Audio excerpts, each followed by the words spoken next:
Well, good morning, everybody, and welcome to Athens, Greece. It's our first full morning after a good night's rest, and today's agenda is go climb the Acropolis right behind me, and up to the top. Then we'll go find a little lunch, see what we can find before we're supposed to get some thunderstorms in this late afternoon. So stay tuned, see what we found. Well, we've got our energy up by having a wonderful breakfast at Ibis, which was the French toast slathered in honey and fruit, what they called bacon, and of course, the obligatory yogurt. After a short walk over to Monsteraki Square, we took a right and found the path up the hill.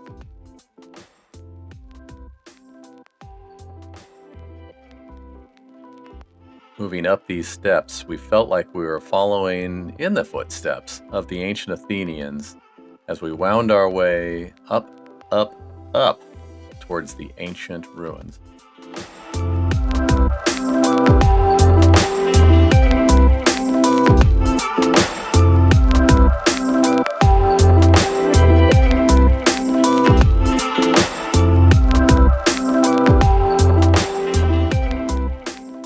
Winding towards the entrance to the Acropolis, we first catch a glimpse of the Temple of Athena Nike, but we also get a great view of the Temple of Hephaestus down below us in the ancient Agora.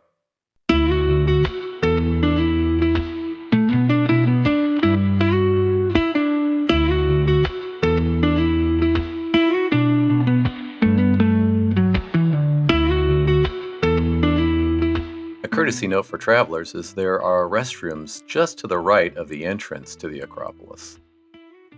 Entering the Acropolis site was a breeze with our tickets that we'd purchased online weeks before. Simply scan your code and go. And you first see the Odeon of Herodotus Atticus, a Roman theater built between the 1st and 2nd century AD and still in use today for major concerts and operas.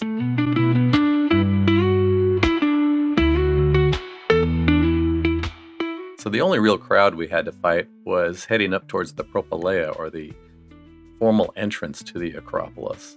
This is an impressive sight, and everybody wants to stop for photos. And we could only imagine what a zoo this would be in the heat of the summer with the massive crowds that are usually at the Acropolis.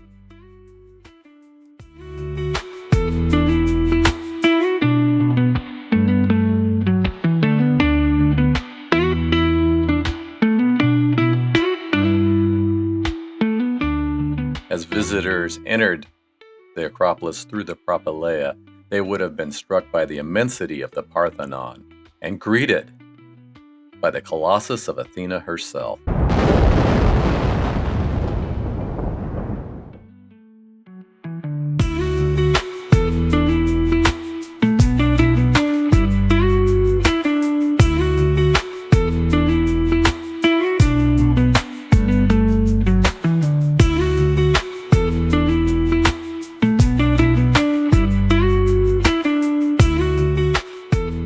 The Erechtheion Temple is dedicated to both Athena and Poseidon, and we'll talk a little bit more about the competition between those two to be the patron of the city of Athens.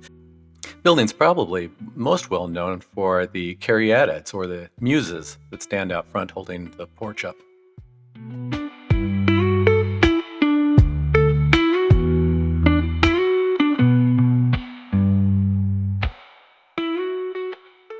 And of course, the most iconic building, no pun intended, is the Parthenon, which is a true masterpiece from the Pericles era of building in the Acropolis.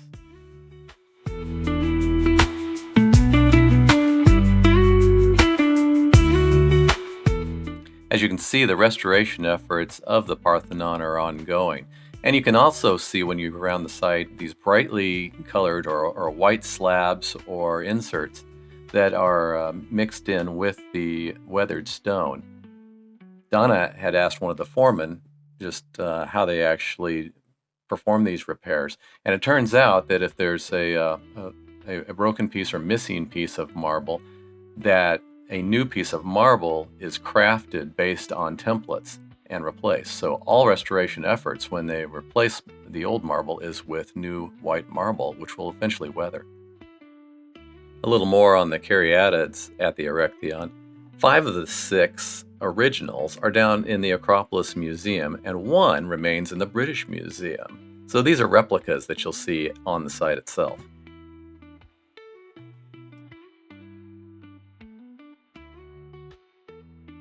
So why is Athens called Athens? Well, according to legend, there was actually a contest between two gods to be the patron god of what is now Athens, between Athena and Poseidon, and each gave gifts to the city. Poseidon provided a spring. Unfortunately, the spring was salt water. Athena provided an olive tree. And of course, olives are tremendously important to Greek people even up through today. And thus, Athena won the contest and became the patron of the city of Athens. And this sacred olive tree remains at the Erechtheion today as a symbol of that gift. So for those who can't make it up all the stairs, there is a lift, which is terrifying looking, as you can see here, that will whisk people up. We didn't see anybody using that though. Heading back out of the Propylaea, we take one more look at the Temple of Athena Nike before descending on the east, really the southeast flank of the Acropolis, past the Odeon once more, and down towards the Theater of Dionysus.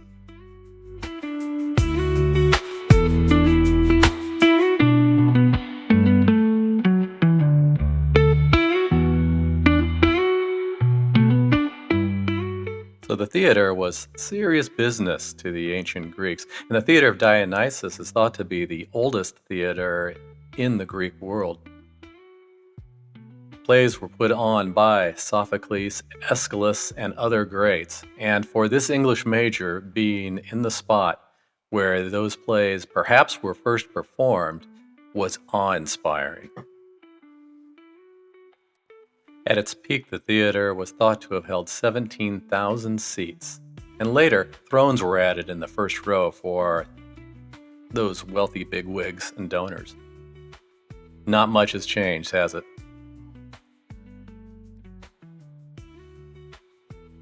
There are still some Dionysian artifacts on site right before you get to the exit of the Acropolis.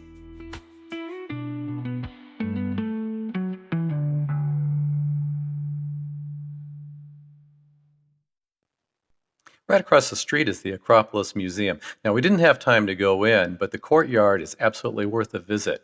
When you talk about visiting an old town, this is an old town. So it was the old village that was at the base of the Acropolis, and there's still some wonderful examples of original mosaic floors.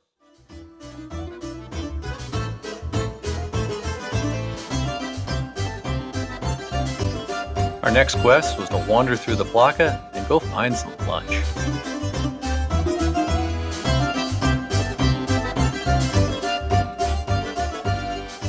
But as we wandered toward lunch, we found this beautiful little church, the Holy Church of the Virgin Mary, which is a Byzantine church, and one of the oldest in Athens.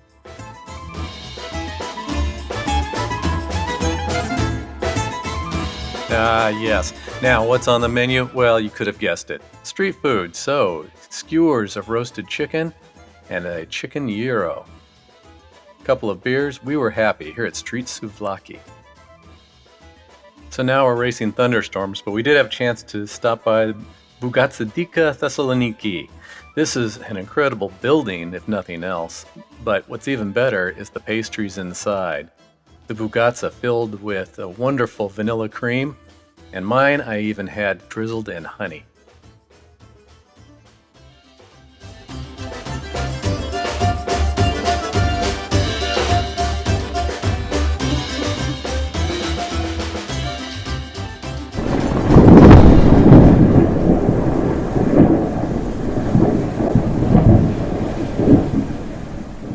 Quick wet slog back to the hotel and time to dry out, and the moon came out just in time for us to do a little bit of, let's say, Dionysian shopping in the flea market before heading over to dinner. We were back in the Psirri neighborhood, turned around a corner, and it was Christmas time.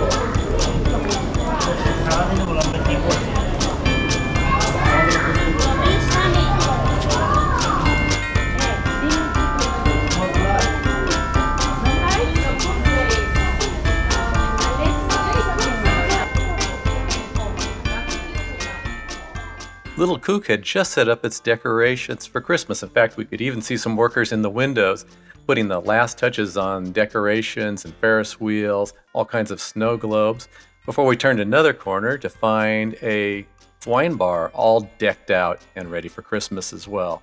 It was an unexpected treat.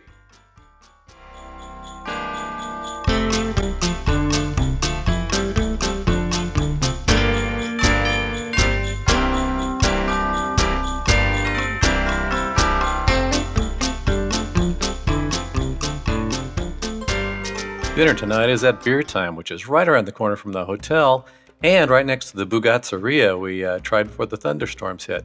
And we'd seen it online. They had a large selection of Greek-made beers, including some of the best IPAs in Greece. So we gave that a try along with some light mezzes.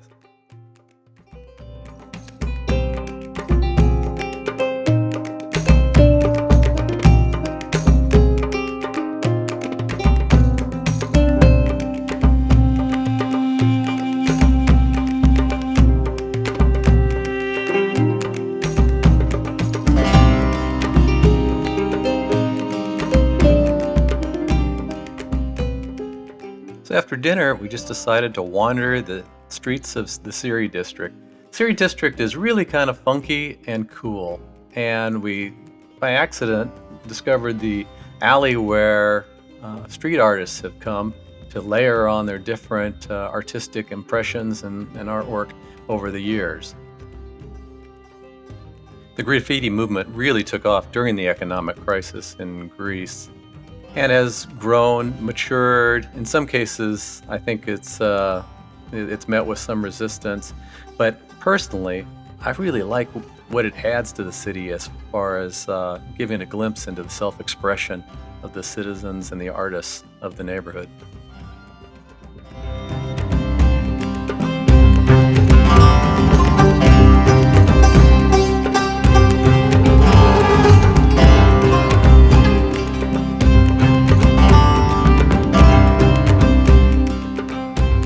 And on this poignant message, we'll say goodnight. We'll climb the steps to our room, and tomorrow we'll join the Silver Spirit at the port of Piraeus.